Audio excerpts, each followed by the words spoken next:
안녕하십니까. 마음치유행복도량 대구 구룡사주지 도일입니다. 오늘은 마박과 율장에 나오는 기녀 암바빨리에 대해서 말씀을 드리도록 하겠습니다.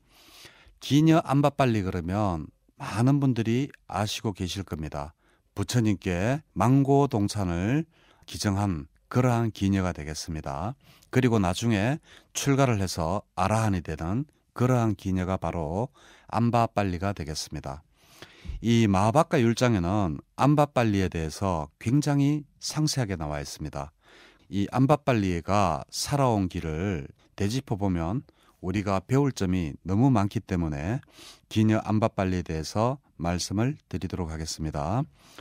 이 초기경전에서는 기녀 암바빨리와 살라바띠가 아주 유명합니다. 이 살라바띠는 누군가 하면 부처님의 주치의인 지왁가를 낳는 어머니가 되겠습니다. 왜 암바빨리와 살라바띠가 이렇게 대조가 되는가 하면 이 성품이 너무나 틀리기 때문에 대조적으로 이렇게 마하박가 율장에서 암바빨리와 살라바띠를 동시에 이렇게 기록을 하고 있습니다.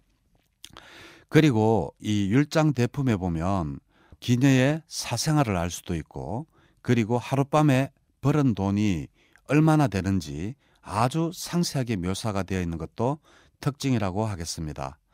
제가 지금 말씀드리는 것은 마하박가 율장입니다. 우선 기녀 암바빨리는 어렸을 때 외살리라는 마을에 그 숲에 버려졌습니다.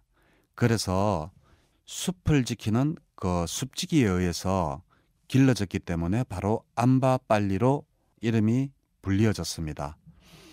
이 암바빨리는 크면서 굉장히 아름다운 여인으로 성장해서 그는 외살리에서 아주 유명한 기녀가 되었습니다. 율장 대품에 따르면 마가다국 빈비사라왕이 배살리를 방문했을 때 기녀 암바빨리에 대한 이야기를 하고 있습니다. 여기에 보면 기녀 암바빨리가 하룻밤에 벌어들이는 돈이 50금이라고 했습니다. 50금이면 한 얼마 정도가 될까요? 주석서에 따르면 황소 4-5마리 값을 벌었다고 그렇게 되어져 있습니다. 요즘 황소가 한 600만 원, 700만 원 이렇게 하니까 하룻밤에 한 2천만 원 정도를 기녀 암바빨리가 벌었다는 것입니다. 그리고 빈비사라 왕이 이 배살리를 방문하고 나서 이 공창제도를 만들었습니다. 이 공창에서 가장 미모가 뛰어난 사람은 바로 살라바띠였습니다.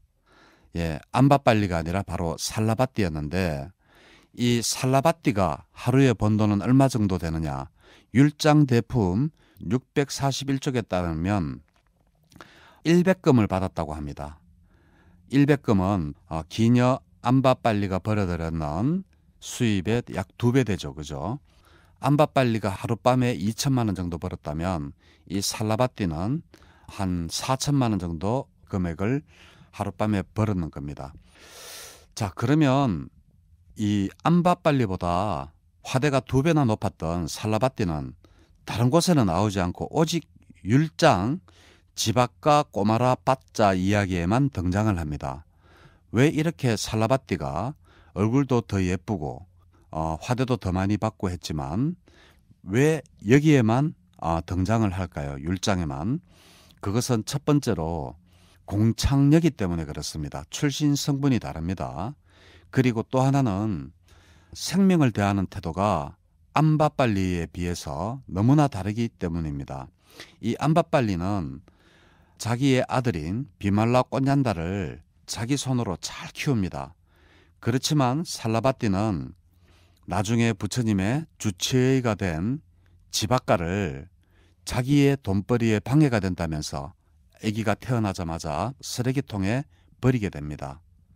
그리고 암바빨리는 부처님께 기일을 하고 이제 나중에 출가를 해서 비구니가 되고 또 장로니가 되고 나중에 아라한까지 되지만, 살라바띠는 귀의하지 않고 그냥 늙어만 가서 그냥 죽게 됩니다. 그래서 이 살라바띠와 암바빨라 이 두 명은 아주 대조가 되고, 그렇기 때문에 살라바띠는 오로지 율장, 지박과 꼬마라, 받자 이야기에만 등장을 합니다. 지박과 꼬마라 받자는 누군가 하면 부처님 주치의죠. 거기에만 어머니가 살라바띠였구나라는 것을 알 수가 있습니다. 그러면 기녀 암마빨리와 부처님은 어떻게 만났을까요?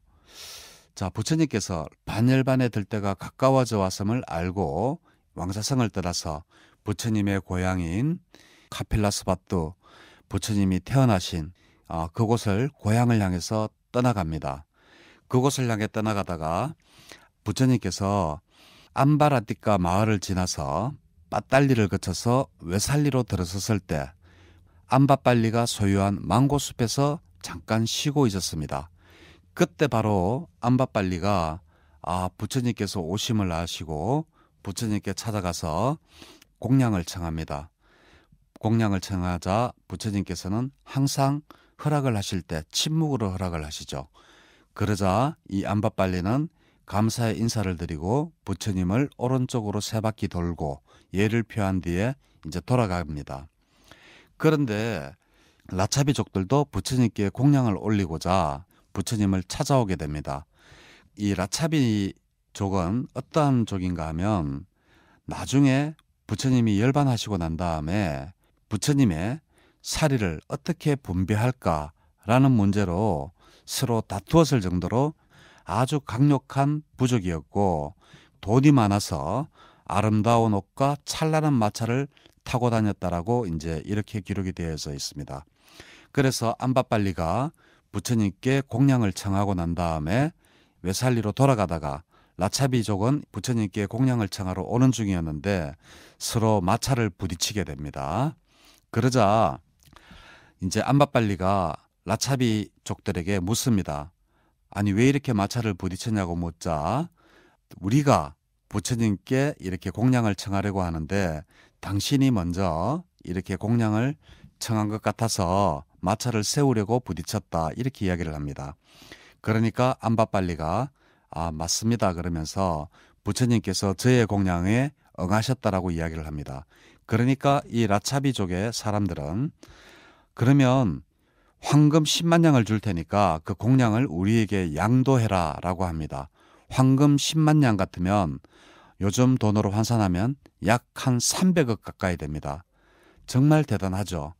300억을 당신에게 줄 테니까 당신이 부처님께 허락받은 그 공양을 우리에게 달라고 요청을 합니다. 그러니까 이 암바빨리가 라차비인들에게 이런 말을 합니다. 귀공자들이여 베살리시 영지를 다 준다고 해도 저는 그걸 바꾸지 않겠습니다. 이렇게 합니다. 그러자 이 라차이족은 굉장히 실망을 하면서 그곳을 떠나가죠. 그리고 다음 날 부처님께서는 암바빨리의 그 공양에 응하시고 그 공양을 마치시자 이 암바빨리가 이 망고 숲을 부처님과 비구성가에게 드립니다라고 해서 이름을 부처님께서 그러면 망고 동산이라고 짓고는 그녀에게 설법을 하고 그것을 떠났다라고 되어져 있습니다. 이러한 내용은 디가니까야 16번에 나오는 대반열반경에 나와 있습니다.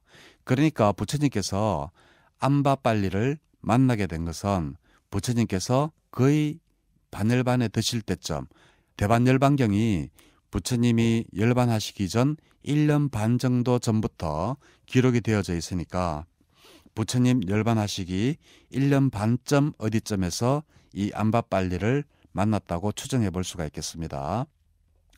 자, 그리고 암바빨리의 아들 비말라 꽃난다도 출가를 해서 장로가 되었습니다. 비말라 꽃난다는 누군가 하면 빈비사라 왕가의 사이에서 낳은 아들입니다. 비말라 꽃난다 장로는 어머니에 대해서 망고나무의 이름을 지닌 여인이라고 나중에 말씀을 하십니다. 아버지 빈비사라 왕에 대해서는 빤다라 깃발을 표지로 삼은 자라고 비말라 꽃난다는 이야기를 했습니다. 자, 이렇게 해서 부처님이 암바빨리의 공양을 받으시고 또 이제 길을 떠나시고 난 다음에 암바빨리는 나도 이제 더 이상 이 나이가 들고 해서 화류계를 떠나야 되겠다. 이렇게 해서 이제 출가를 하게 됩니다. 그래서 대리갔다에 보면 안바빨리 인연담이라는 게 있습니다. 거기에 보면 이렇게 이야기가 되어져 있습니다. 나중에 자신의 아들 비말라 꽃냔다 장로에게 가르침을 듣고 출가하게 되었다. 이렇게 되어져 있습니다. 초기 경전에서는 비말라 꽃냔다 장로라고 되어 있는데, 장로라고 하는 것은 출가한 지 10년 이상 되는 비구를 말합니다. 장로 그러면 굉장히 오래된 비구를 장로라고 하는 게 아니라 출가해서 10년만 지나면 장로가 되겠습니다. 그래서 이 안바빨리는 출가를 해서 비구니가 되고 또 이제 열심히 수행해서 장로니가 됩니다. 장로니라고 하면 10년 이상이 지났는 비구니를 장로니라고 하죠. 그래서 이 장로니가 되고 난 다음에 나중에 더 수행을 해서 아라한가를 얻게 됩니다. 근데 여기에서 오늘 소개해 드릴 것은 마하박가 율장에 나오는 안바빨리 19연 개송이라는 게 있습니다. 정말 이 개송이 너무 좋아서 이 19연 개송을 지금 한번 들려드리려고 합니다. 오로지 얼굴 하나밖에 내세울 것 없는 자들이 신체를 자신의 모든 것처럼 여기는 자들, 유신견을 가진 자들에게 경종해야 되는 시라고 볼 수 있겠습니다. 자, 시를 읽어보도록 하겠습니다. 검은색으로 말벌의 색깔 같은 나의 모발은 끝이 말려 있었으나 늙어서 대마의 껍질과 같으니 진리를 말하는 님의 말씀은 틀림이 없습니다. 좋은 향을 담은 상자와 같은 나의 머리는 꽃으로 덮여 있었으나 늙어서 토끼털처럼 냄새가 나니 진리를 말하는 님의 말씀은 틀림이 없습니다. 잘 심어져 수풀처럼 무성하고 빛과 핀으로 나뉜 머리끝이 아름답게 장식되었으나 늙어서 드문드문 희박하니 진리를 말하는 님의 말씀은 틀림이 없습니다. 유연하고 향내나고 금으로 치장된 따은 머리가 장식으로 아름다웠으나 늙어서 대머리가 되었으니 진리를 말하는 님의 말씀은 틀림이 없습니다. 화가가 잘 그려진 그림처럼 예전에 나의 아름다운 눈썹은 아름다웠으나 늙어서 주름지고 축 늘어졌으니 진리를 말하는 님의 말씀은 틀림이 없습니다. 보석처럼 빛나고 반짝였던 나의 두 눈은 감청색으로 커다랬으나 늙어서 흐리멍텅해졌으니 진리를 말하는 님의 말씀은 틀림이 없습니다. 부드러운 산봉우리처럼 젊음이 한창일 때에 나의 코는 아름다웠으나 늙어서 말라 삐뚤어진 식물줄기와 같으니 진리를 말하는 님의 말씀은 틀림이 없습니다. 잘 만들어지고 잘 마감된 팔찌처럼 참으로 나의 깃볼은 아름다웠지만 늙어서 주름지고 축 늘어졌으니 진리를 말하는 님의 말씀은 틀림이 없습니다. 파초에 돋아난 새싹의 색깔과 같아 예전에 나의 이빨은 아름다웠으나 늙어서 부서지고 검게 변했으니 진리를 말하는 님의 말씀은 틀림이 없습니다. 숲속 우거진 덤불을 날아다니는 뻐꾸기처럼 달콤한 목소리를 지녔으나 늙어서 여기저기 더듬거리니 진리를 말하는 님의 말씀은 틀림이 없습니다. 잘 다듬은 부드러운 소라 껍질처럼 예전에 나의 목은 아름다웠지만 늙어서 망가지고 굽어졌으니 진리를 말하는 님의 말씀은 틀림이 없습니다. 둥근 빗장에 비유될 정도로 예전에 나의 두 팔은 아름다웠지만 늙어서 빠달리 꽃나무처럼 허약하니 진리를 말하는 님의 말씀은 틀림이 없습니다.